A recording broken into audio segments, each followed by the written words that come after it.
Boa tarde.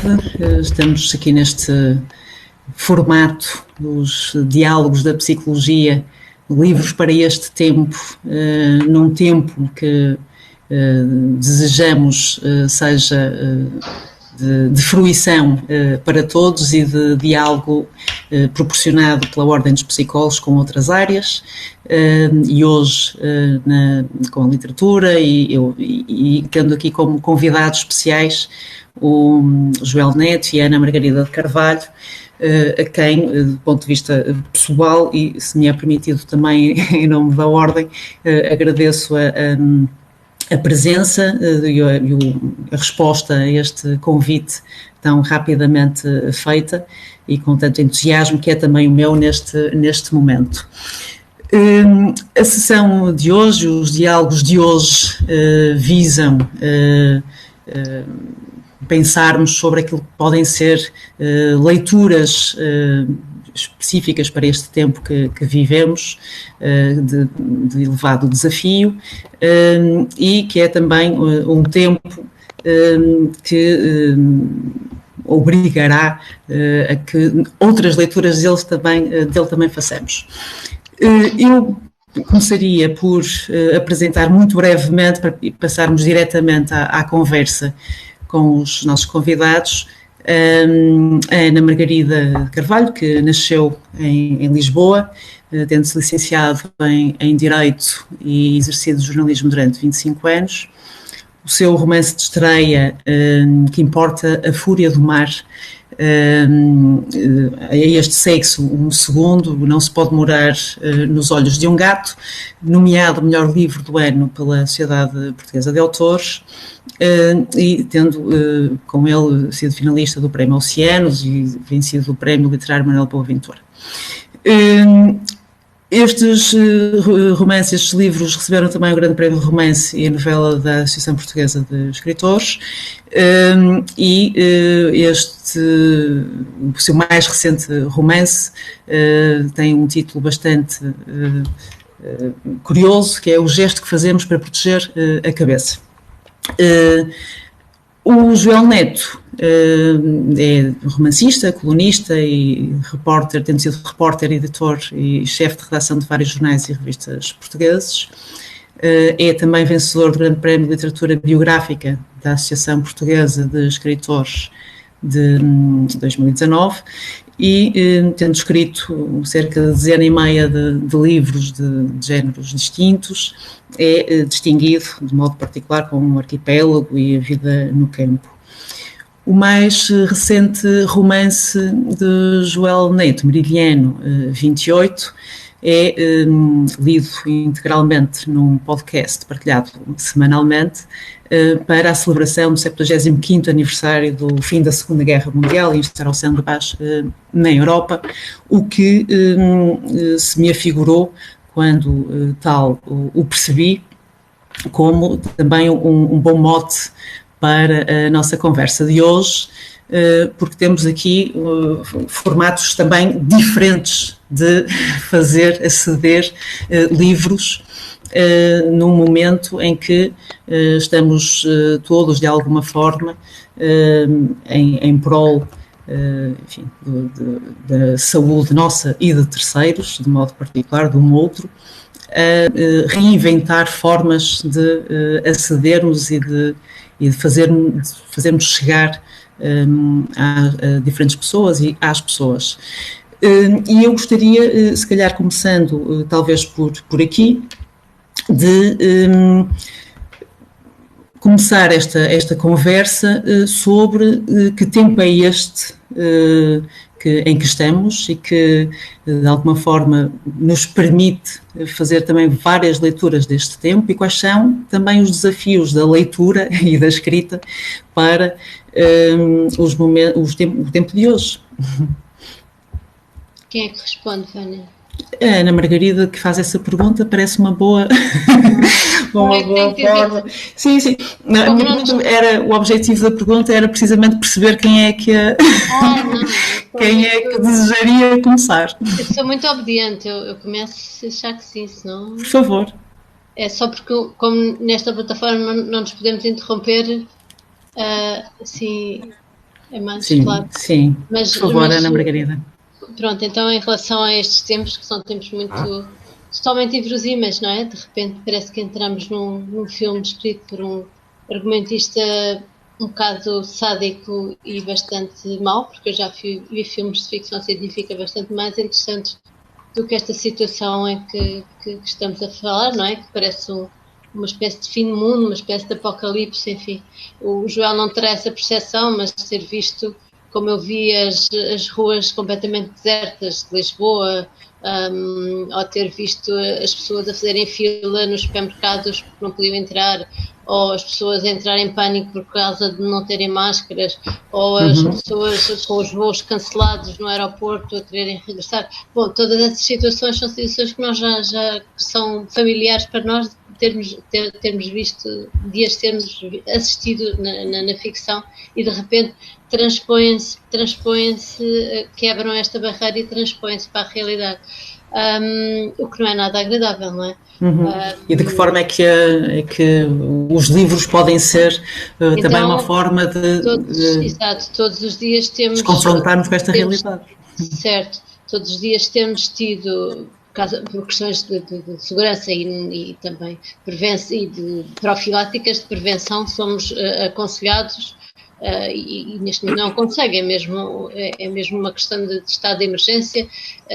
Há esta necessidade de estarmos confinados, de estarmos isolados socialmente.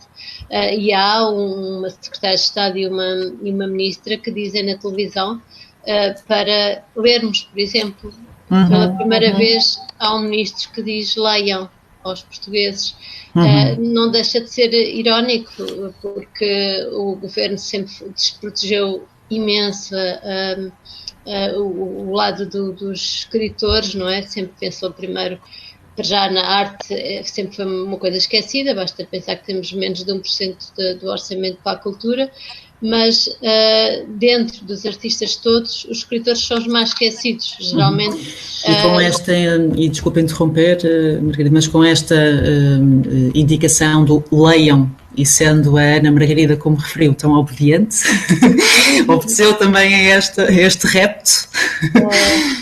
Imaginando que a leitura já tivesse sido anterior ao repto, mas de alguma forma, e para este tempo, houve aqui uma leitura específica que tenha sido começada por si e que queira partilhar também.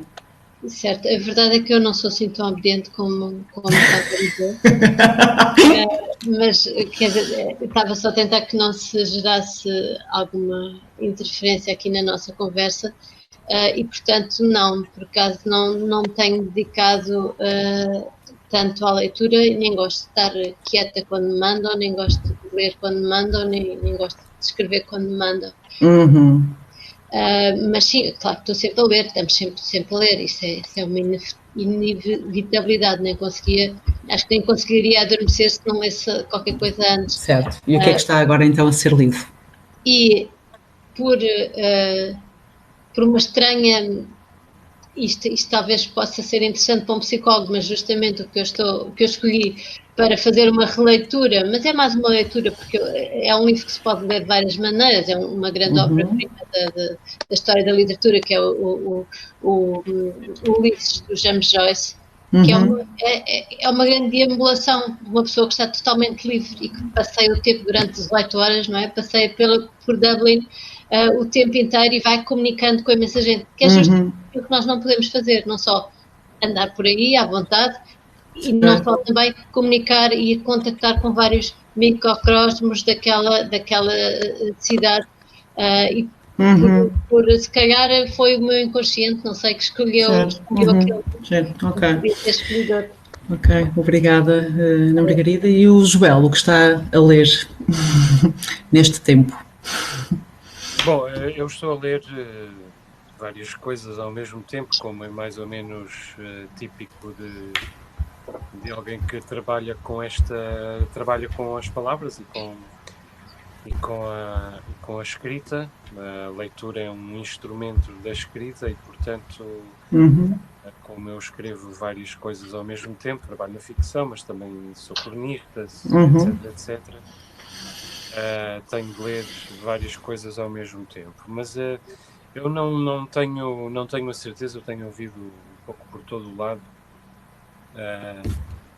pessoas que suspiram com uma de bonomia, agradecendo a dádiva de finalmente poderem ou terem tempo para ler.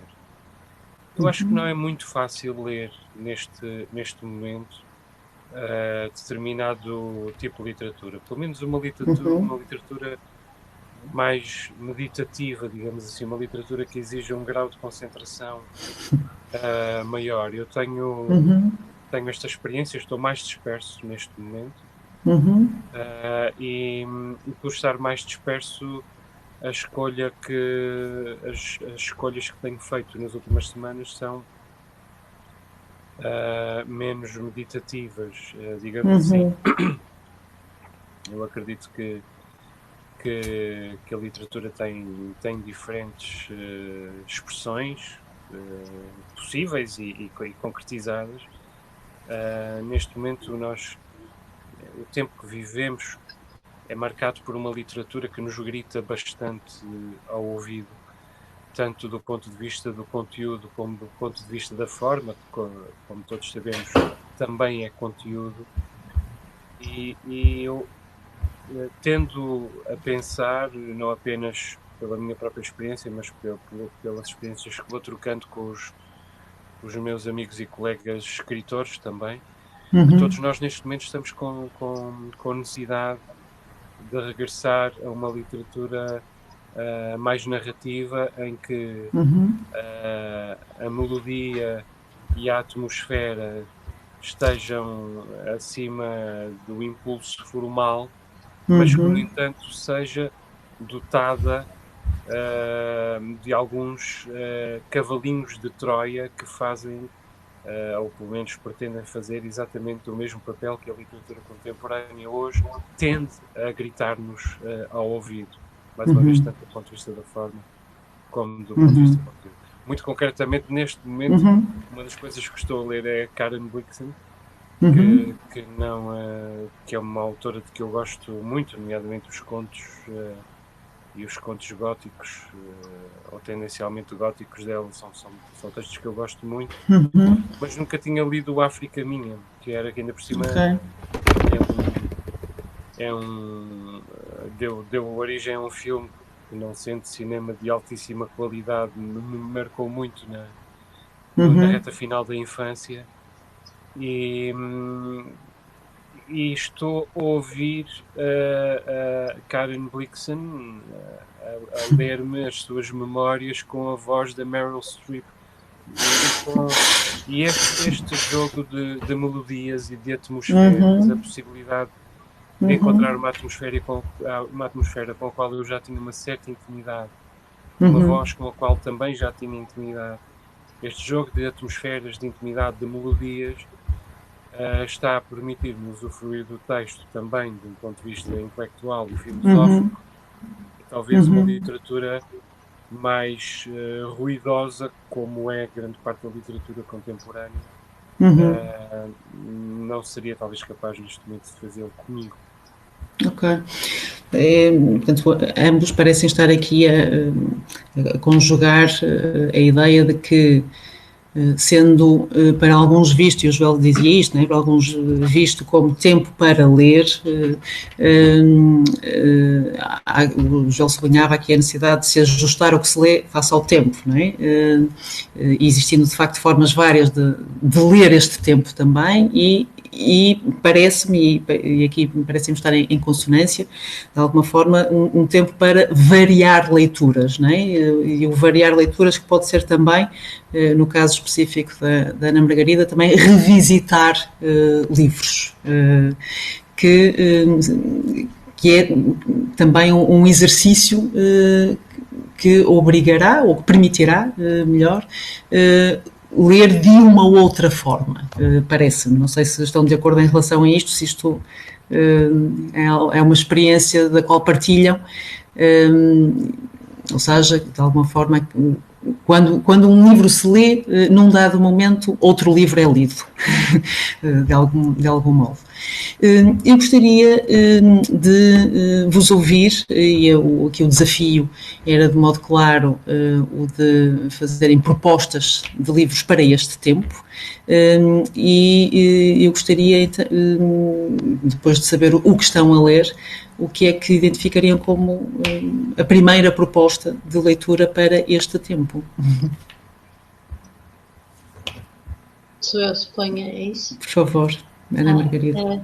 Sim, isso que diz é muito interessante, porque eu lembro-me de estar há pouquíssimo tempo a falar com uma amiga que também é escritora e a dizer que quem me dera agora estar fechado durante uns dias e não fazer nada para ler, por exemplo, ou reler e completar a leitura de da obra completa de Saramago, por exemplo. Ou aproveitar um tempo em que estivéssemos fechados. Imaginamos assim, ideias que a pessoa imagina como sendo muito, muito extraordinárias, que é estar assim num convento só a ler e só a reparar na escrita e na arquitetura da escrita e na forma como certas soluções. A verdade é que quando isso nos acontece, não é? Quando somos confinados, acho que nunca li tão devagarinho como estou a ler agora. Estou a ler de uma forma muito, muito, muito lenta, não é nada meu e portanto isso que diz é verdade. Eu estou também muito dispersa, porque entretanto também estou noutro projeto, se houver tempo, se calhar já não, mas havemos de falar disso. Mas isso é curioso, não é? Numa altura em que nos apelam à reclusão, à concentração e a estar fechados num sítio, nós podíamos focar-nos então num livro ou em vários ou numa coleção ou não sei o quê, e de facto isso não está a acontecer. Isso, se não acontece connosco, também não acontece com muitas outras pessoas, e é uma boa opção. De facto, um livro nesta altura seria uma boa opção.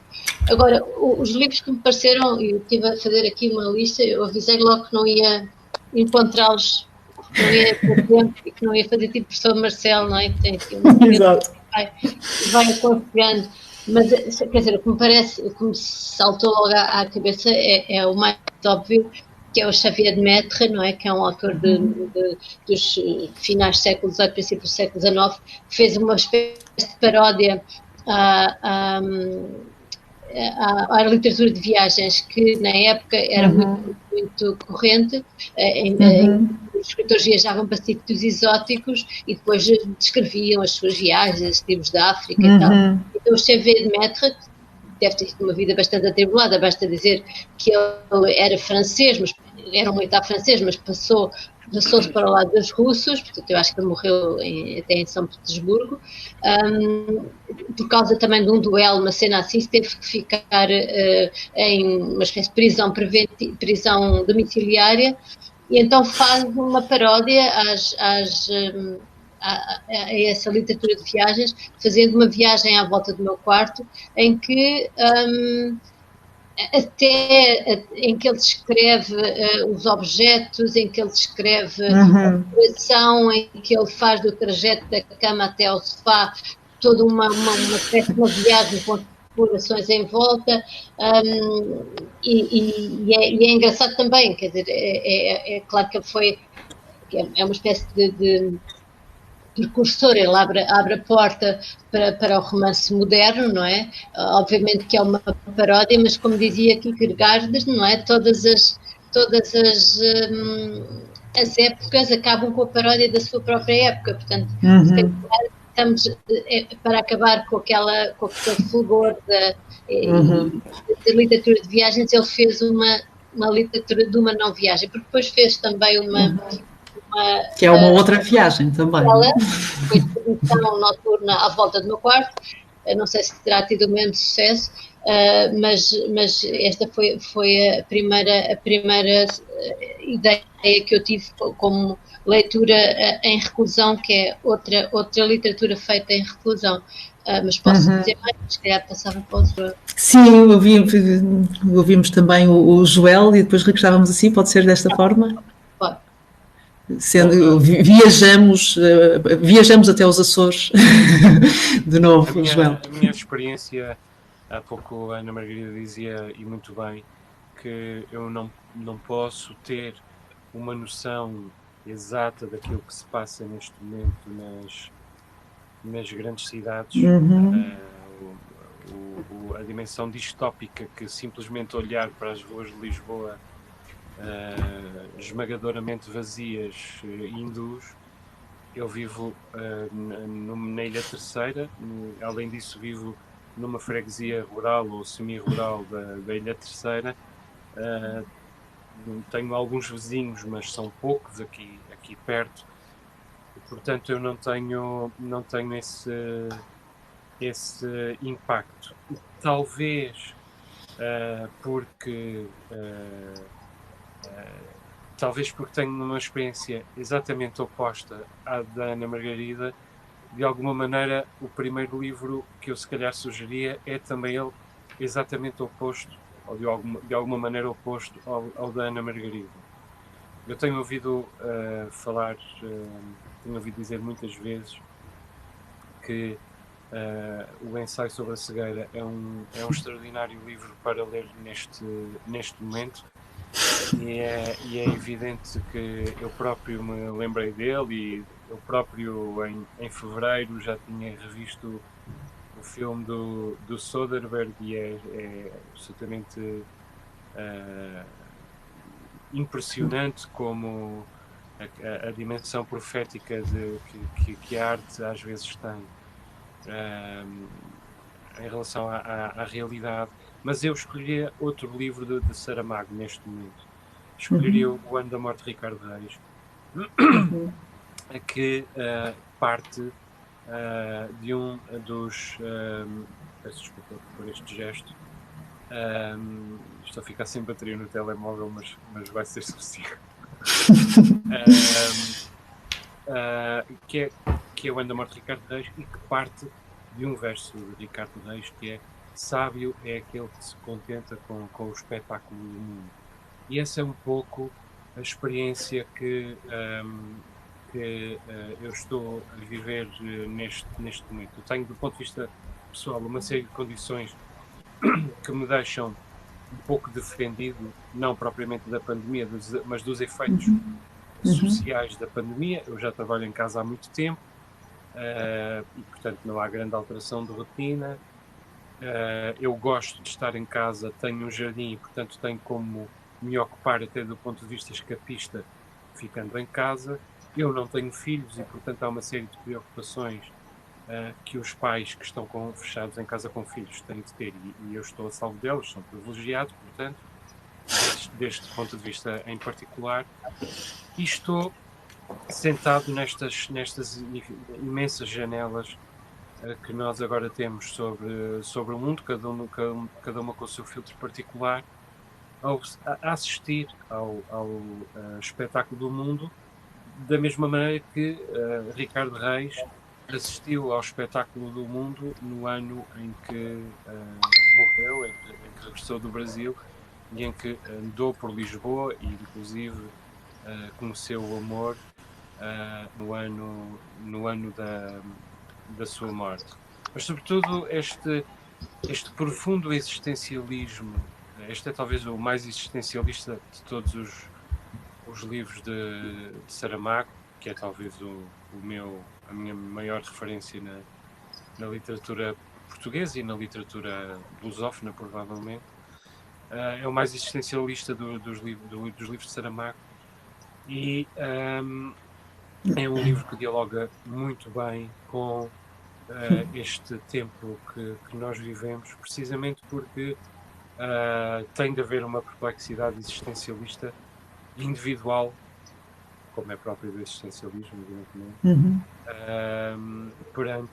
perante o curso destes acontecimentos. A Ana Margarida já o disse, é absolutamente assoberbante e ao mesmo tempo paralisante e chocante tudo o que está a acontecer, e a capacidade de assistir a isto e de, tanto quanto possível, acumular estas impressões, estes medos, estas esperanças, estes desejos, e deixar que depois a memória opere o seu milagre e faça disto literatura um dia, desta ou de outra maneira, é uma das tarefas, uma das minhas tarefas, é uma das tarefas dos escritores e pode ser também, evidentemente, uma das tarefas dos leitores.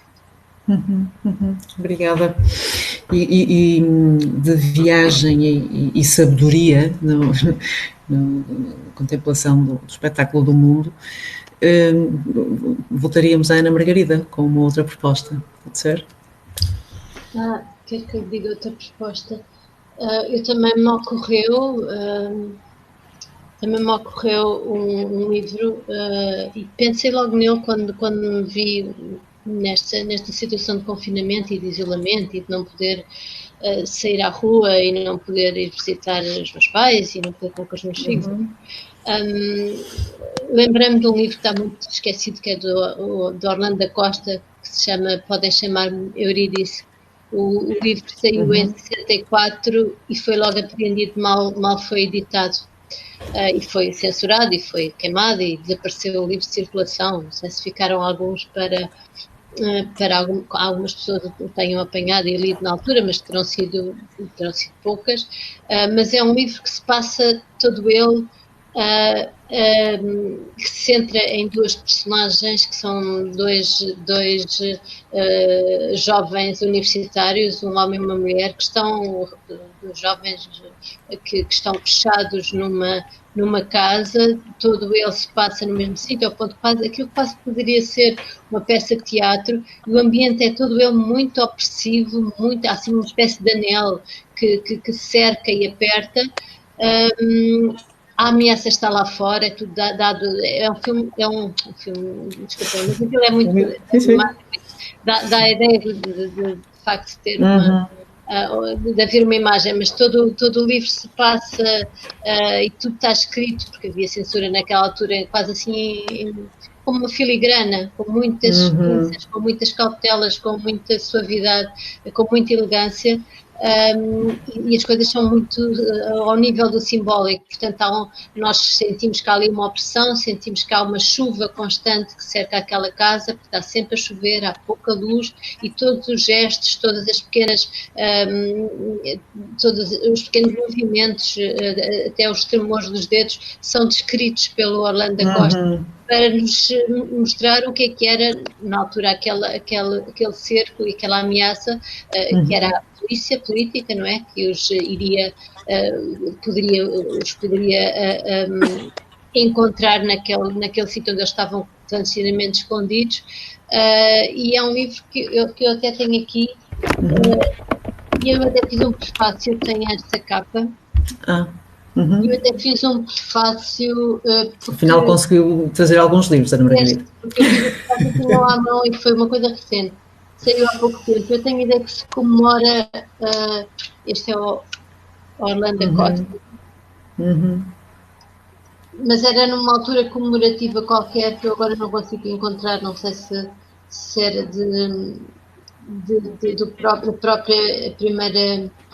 da própria edição, se tinha a ver com uma data biográfica do nascimento ou da morte. Pronto, agora não vale a pena estar amassar-vos com isto. Mas é um livro que de facto nos aperta muito a garganta, que nos abafa muito a voz, e também, tal como nós estamos agora, quer dizer, não tem comparação, mas há qualquer coisa que se pode associar. Mas são seres que estão em suspensão, não é? São seres que não estão, que estão em estado de reticência, como nós estamos agora, estamos à espera, estamos em suspenso, estamos assim in between, assim, uma espécie de entre tempos. Já nos tiraram a primavera, esperemos que não nos tirem o verão, não é? E, portanto, também me lembrou e também pensei que pudesse ser um livro interessante para as pessoas perceberem o que é estar fechado e estar sobre o efeito de uma ameaça constante que vem lá de fora. Naquela casa era muito precisa, agora é um pouco difusa, mas todos nós sabemos o que é, não é? Sim, mas objetiva, não é? Tão objetiva quanto, não é? Exatamente, não, não deixa de ser irónico um bicharoco tão pequenino consiga dominar toda uma humanidade e todas as grandes potências e todos tenham, no fundo, desprezado e adiado o efeito que ela poderia vir a ter, não é? Que esse vírus poderia vir a provocar e provocar toda esta. Não estou a falar, obviamente, do que é mais importante, que são as mortes e as doenças, mas também um descalabro em cadeia de toda a economia. E com este tempo, Joel, tínhamos aqui ontem, quando falávamos, aqui alguma curiosidade sobre existirão livros em comum entre o Joel e a Ana Margarida? Até o momento não. Que outra sugestão de leitura nos traz? Outra coisa que eu tenho lido muito nos últimos anos e que me parece importante ter em mente neste tempo é a poesia do Wordsworth. Outra das particularidades da minha experiência é o facto de ter alguma terra e ter um pomar e uma horta e um jardim. Isso acontece porque eu não sou um ecologista fanático, nem nunca pertenci a clubes tento pertencer ao mínimo de clubes possível. Não me interessa identificar-me como o ecologista de serviço, nem seja o que for, mas tenho realmente um grande amor pela terra, um grande amor de que na literatura, e tenho uma possibilidade de usufruir da terra e de exercer diariamente o meu amor à terra e à natureza. E um poeta precursor na literatura moderna, pelo menos, desta tendência é o Wordsworth, que entre o final do século XVIII e o início do século XIX escreveu muito sobre a natureza. Ele chegou a ser praticamente um sem-abrigo, um espaço muito pequeno e, sobretudo, estava sempre ao ar livre. Passou por muitos ciclos do ponto de vista intelectual, passou por muitos ciclos do ponto de vista político, ligou-se a determinadas correntes políticas que renegou a seguir, apaixonou-se pela Revolução Francesa, mas depois zangou-se com a Revolução Francesa por via das noites sangrentas atribuídas aos jacobinos. O que perdurou na obra toda dele foi a paixão pela natureza. E não apenas a paixão, mas a admiração e a verdade que ele encontrava na natureza. O conforto, desde logo, porque a natureza está em permanente mutação, não há 2 dias seguidos iguais, não é possível estar-se entediado quando se sabe olhar para a natureza, mas em particular na primeira fase da obra do Wordsworth, nas Lyrical Ballads, que são editadas em diferentes versões que vão sendo aumentadas ao longo das décadas de vida dele. Em particular nessa primeira fase, antes da radicalização, chamemos-lhe assim, ele lança as bases para uma poesia panteísta, no sentido mais puro da palavra panteísmo, Deus em todo o lado, Deus em toda a natureza, e transcendia inclusive para ele este mundo a que nós reduzimos a natureza. Na verdade é mais do que isso.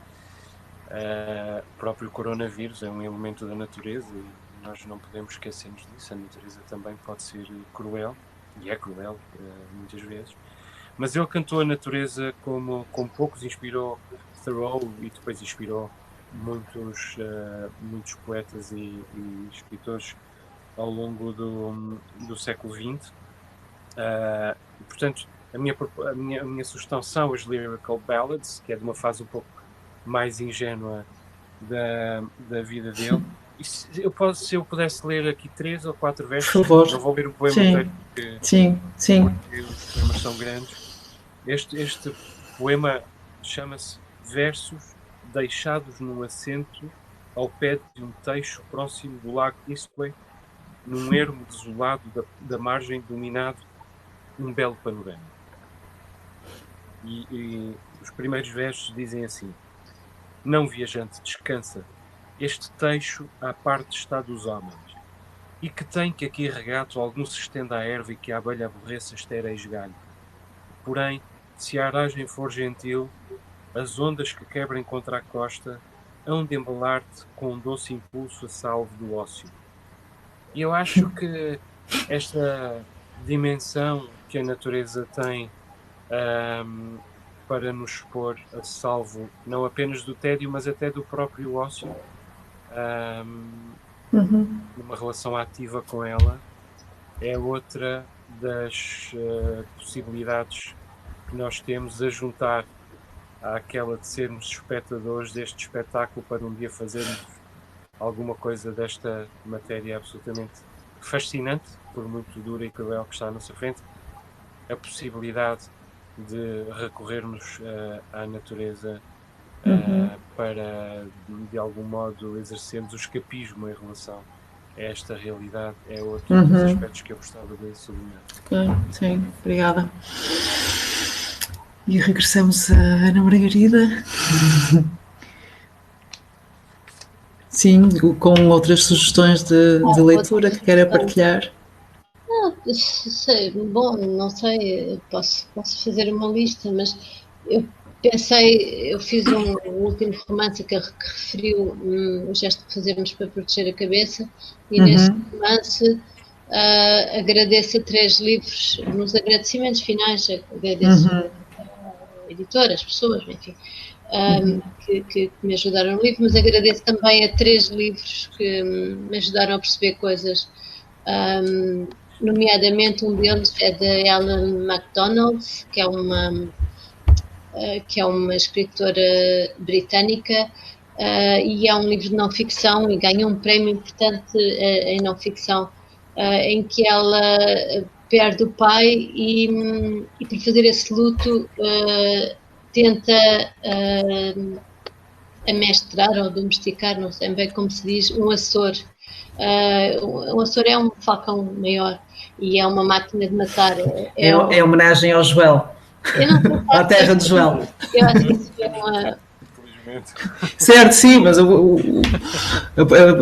origem, do ponto de vista etimológico. Mas eu tenho a impressão que nunca houve Açores, acho sim, que... Sim, daí. Mas então todo o processo de luto dela depois é documentado por escrito, mas é feito através da aquisição de um Açor bebê, que ela vai tentando conquistar e vai tentando domesticar. É a ave mais indomável de todas. E o que me interessou mais foi não só o fascínio que ela tinha pelas aves e pela folcloria e toda aquela ambivalência, porque é uma ave lindíssima. Até o Miguel Ângelo, não, desculpem, o Leonardo da Vinci tinha um fascínio enorme por aves de rapina, por aquele sistema que nós têm de voar e de planar, sobretudo, mas ao mesmo tempo é uma ave que é capaz de chacinas terríveis, não é? Porque tem uma grande capacidade de matar, assim, é uma espécie de serial killer dos ares, e portanto há todo este processo de luto que ela vai fazendo, ao mesmo tempo que desesperadamente tenta conquistar aquela ave que é muito difícil e muito agressiva, e depois há um livro dentro do livro, ela descobre um livro antigo, que eu nunca poderia ter acesso a ele se não fosse através desta escritora, em que há também uma tentativa de um homem de conquistar o seu Açor, que corre horrivelmente mal, então os dois quase morrem o Açor de inanição, porque não aceita comer, porque é uma ave muito, muito orgulhosa, e o homem também de exaustão e de desespero, portanto é uma espécie de luta que há ali, uma espécie de força de elástica, não é? Em que a mulher está a descrever a situação no livro, ao mesmo tempo tem o Açor a tentar alimentar e a tentar tirar, há uma série de termos técnicos, tirar o pão, que é o que é aquele carapuço que os falcões usam. Sim.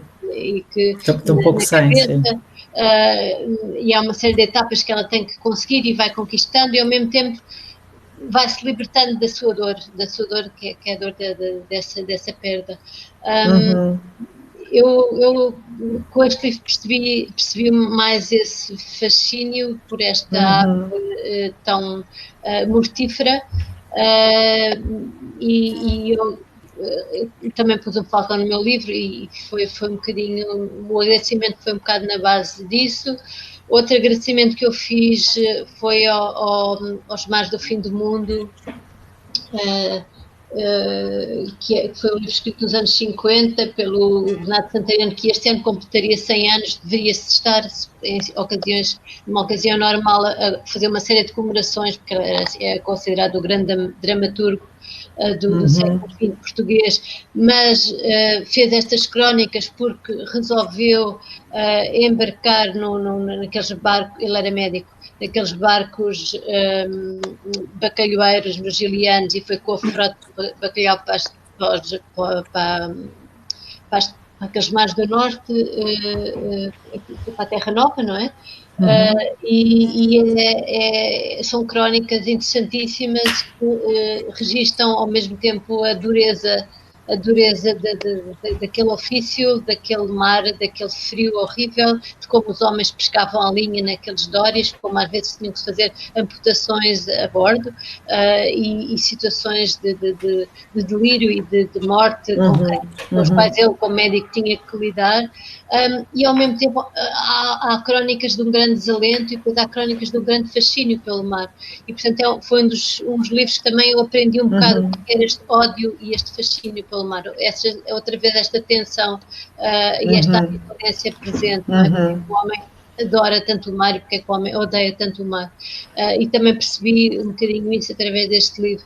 E o terceiro livro, e agora acabo, já não me lembro mais nenhum, é o livro do Nikolai Gogol, que é um dos meus autores de referência, que é um russo ainda do tempo do romantismo. Todos os russos dizem, desde o Tolstói até ao Chekhov, até ao Dostoiévski, que saíram todos do Capote de Gogol. O Capote é um pequeno conto, é uma novela do Gogol, e este livro é talvez um dos menos conhecidos, que se chama, é um livro sobre cossacos, que se chama Taras Bulba, do Gogol, e é um livro sobre estes seres da guerra, destes homens um bocado grotescos e brutais que viviam para a guerra, mas é feita com uma ironia muito própria do Gogol, com o absurdo que o Gogol já tinha 100 anos antes do que é interessante. Já existia o absurdo no Gogol. O Gogol é aquele que inventou aquela história do homem que um dia acorda sem nariz, e o nariz aparece dentro do pão do pequeno almoço do barbeiro, e então este livro também me ajudou a perceber o fascínio que os homens têm pela guerra. Sim. É interessante, obviamente não apenas as sugestões que estão também aqui apresentadas, mas aqui duas ideias que a Ana Margarida referiu, um agradecer a um livro, né, ou a livros, que é uma coisa que o Sepúlveda também fez, né, e ontem perdemos o Sepúlveda também na sequência do Covid-19. Mas o Sepúlveda queria claramente ser um leitor profissional, não é? Portanto, ele queria essa profissão para si de leitor, e é interessante como aqui a Ana Margarida, ao agradecer a livros, está também de alguma forma, ainda que se calhar tacitamente, mas explícito a eu, se me é permitido também homenagear o Luís Sepúlveda, e porque também um escritor, como dizia o Joel no início, faz-se das suas leituras, não é? E fazendo-se de leituras, Joel regressava a si para e estamos a aproximar também do final. Ainda temos aqui algum tempo para depois conversa, ou mais conversa, mas outra proposta que me queira deixar para livros para este tempo. Como a Ana Margarida, sou muito já não me lembro da expressão que ele usou. Sou muito bem mandado, preparado Obediente. para ainda me faltava falar do Mário de Carvalho, faltava falar do Graham. Mas podemos fazê-lo. Sim, de qualquer modo, deixo os nomes, livros que eu acho que são importantes. Sim. Graham Greene para esta Sim. fase, nomeadamente o Fim da Aventura, que é um exercício extraordinário sobre a existência de Deus. 2 livros de literatura total, que são talvez as minhas 2 principais bíblias: o Velho Testamento, Moby Dick, que é um livro sobre Deus, e Os Miseráveis, do Victor Hugo, que é um livro em 2 volumes em Portugal sobre o homem, sobre a humanidade e sobre o humanismo. São ambos livros que constituem cada um deles, uma reflexão de géneros. São tratados filosóficos, são coleções líricas, são livros com todas as possibilidades, são exercícios daquilo a que eu erradamente, seguramente, mas costumo chamar de literatura total. Também queria falar do Mário de Carvalho, porque é das minhas grandes referências também, e manipula como mais ninguém neste tempo, e há muito tempo, 2 coisas muito difíceis de manipular. Um é o léxico, que dos grandes autores portugueses dos últimos 50 anos. Depois do Aquilino, eu não vi ninguém como o Mário de Saramago e o José Saramago e o Mário de Carvalho usarem o léxico. E o Mário de Carvalho usa também o humor como ninguém. Eu ia falar da Paixão do Conde Freud, que é um dos livros mais divertidos que eu li na vida. E às vezes os livros encontram-nos. Eu no outro dia sugeri a Paixão do Conde Freud a uma amiga, e ela ficou muito mais impressionada com o léxico, mas se calhar li o livro num determinado momento que estava a precisar de rir. Eu chorei a rir muitas vezes e choro ainda muitas vezes a ler, inclusive a reler o Mário de Carvalho. Paixão de Conde Freud é só um exemplo. Fantasia para 2 Cornéis e uma Piscina, era bom que ficássemos a conversa sobre o assunto. São livros que me fazem chorar a rir. E não é um riso tonto, é um riso, mais uma vez, é um riso que traz os seus cavalinhos de Troia. Eu acho que a literatura deve ser. Mas bom, isto era a introdução. Eu queria falar de outros 2 livros. Sim. Porque tentei pensar um bocadinho nas escolhas dos livros também em função daquilo que nós podemos fazer para obviar aos efeitos desta pandemia. Os efeitos desta pandemia vão prolongar-se no tempo. Sim. E eu não tenho, de maneira nenhuma, eu acho que sou um otimista, sou cada vez mais otimista. Penso que posso dizer isso com alguma segurança, mas não tenho nenhuma expectativa de que nós, se melhorarmos como espécie, melhoremos como sociedade na sequência desta pandemia. Eu acho que o capitalismo vai voltar muito mais agressivo, que as oligarquias vão voltar muito mais determinadas a restituírem-se o mais depressa possível. E isso vai ser muito difícil para as classes socialmente mais desfavorecidas, e vai ser muito difícil também para a classe média. Já está a ser difícil, mas eu creio que vai ser devastador. Quando a macroeconomia arregaçar as mangas e as oligarquias arregaçarem as mangas e se sentirem à vontade para sair de casa, vamos viver tempos muito duros. E isso fez-me lembrar de 2 livros. O primeiro,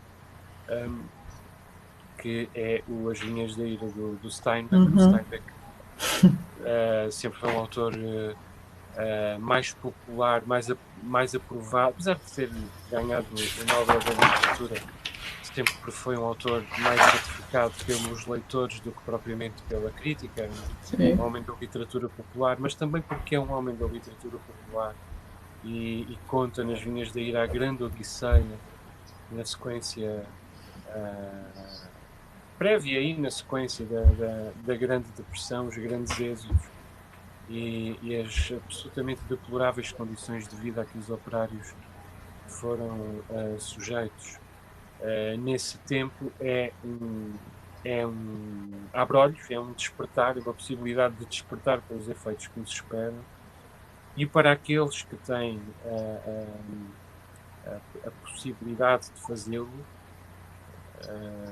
eu sugeria que também pudessem obter alguma inspiração no fio da navalha do Somerset Maugham. É mais outro aspecto em que eu sou privilegiado, que é, nós às vezes dizemos que precisamos de viver com menos e pôr-nos a salvo de tanto consumo, de tanta necessidade, etc, etc. Realmente eu posso fazê-lo, eu pude fazê-lo, e eu vivo hoje com muito menos do que vivi antes, do que quando vivia em Lisboa, em que ganhava 3 vezes o que ganho hoje e o dinheiro não chegava, e eu tinha realmente muitas necessidades e todo o tempo livre que tinha era para consumir aquilo que tinha ganhado no muito tempo que passava a trabalhar. Era uma vida absurda, e realmente pude fazer um pouco aquilo que o protagonista do Fio da Navalha fez, que foi fazer um grande downsizing nas suas necessidades e, sobretudo, aprender a contemplar e a meditar. Eu não faço meditação sistemática, nem nada disso, mas este tempo fez-me lembrar a mim e à minha mulher, a Catarina. Nós vivemos no bairro Alto, em Lisboa, quando viemos para aqui há 8 anos, como já disse, para uma freguesia semi-rural da Ilha Terceira, e entretanto, viemos com muito medo, porque vivemos dos jornais e dos livros. São 2 indústrias em sérias dificuldades há muitos anos, já na altura, agora ainda mais, e nos próximos 2 anos deixará de haver jornais e os livros vão reconfigurar-se por completo. Mas, não querendo tomar muito tempo, peço desculpa, eu lembrei-me, a propósito deste infeliz advento da pandemia da Covid-19, desse tempo em que nós nos esforçávamos por viver com pouco e precisar de pouco, e porque isso significava liberdade. Sobretudo, precisar de pouco significa liberdade. E mesmo enquanto tivermos muito, se pudermos aprender a viver com pouco e a contemplar e a meditar, estaremos seguramente muito mais protegidos para a segunda metade do ano de 2019 e para 20. os 3, 4, 10, 15 anos que nos esperam e que não vão ser nada fáceis. Por um lado, ainda bem que já temos esta idade e que já sabemos o que sabemos, porque aqueles que hoje têm 15 anos, 12 anos, 20 anos, merecem as nossas preocupações, porque não têm as nossas ferramentas, não conheceram nenhum tempo de escassez, e aquilo que os espera é um tempo de profunda escassez e de tremenda injustiça. O mundo tem recursos suficientes para fazer face a esta oscilação macroeconómica sem nenhuma oscilação. Isto não seria sequer uma onda, seria, como dizer no Brasil, uma marolinha. Mas nós não estamos disponíveis para que esses recursos sejam usados de modo a proteger a espécie ou as sociedades, e vamos viver tempos muito difíceis. E de facto isso é algo que no tempo de hoje, obviamente, se constitui como preocupação. existindo também aqui a possibilidade, o Joel identificava-se como cada vez mais otimista. Eu, enfim, não parece, não é? Eu não me identifico como cada vez mais otimista, mas, e aqui vai haver claramente dissonância na forma como olhamos para nós próprios e naquilo que dizemos, partilhando da preocupação também, olho para este tempo como oportunidade. Olho para este tempo como oportunidade e penso, e uma oportunidade que pode decorrer da imaginação, e uma imaginação que seja criada, não é? E aqui, e porque o nosso tempo de facto voa, ou voou, e porque falamos muito de livros e de literatura e de propostas para lermos nestes tempos, e fizemos também pensando em filmes e da forma como alguns livros parecem filmes e se ouve um outro falar com uma outra voz dos atores e das atrizes que o protagonizam. Lembrei-me do livro do Paul Auster, do Homem da Escuridão, que diz que refugiar-se num filme não é o mesmo que refugiar-se num livro. Os livros obrigam-nos a dar qualquer coisa em troca, a exercitar a nossa inteligência e a nossa imaginação.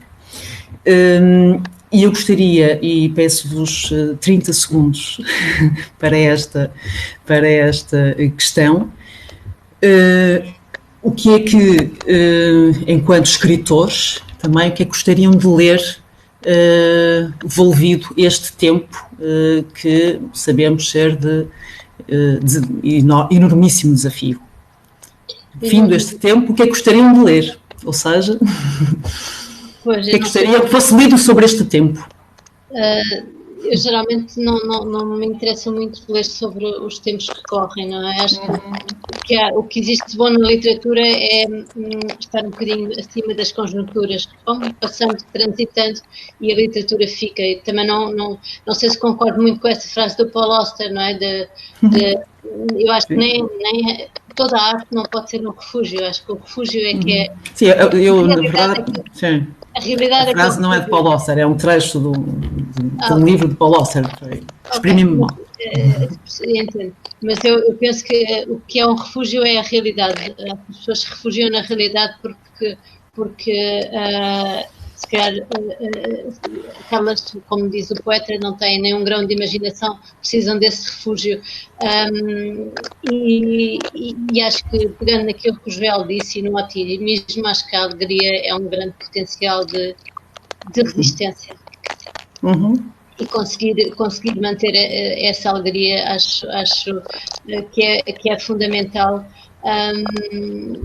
E de resto, o que eu gosto sobretudo é de ler livros que me questionem, que me façam perguntas. Não gosto de encontrar respostas na literatura. Acho que a literatura não tem que dar respostas, tem que fazer perguntas, tem que interpelar. Portanto, é isso que eu continuarei a procurar.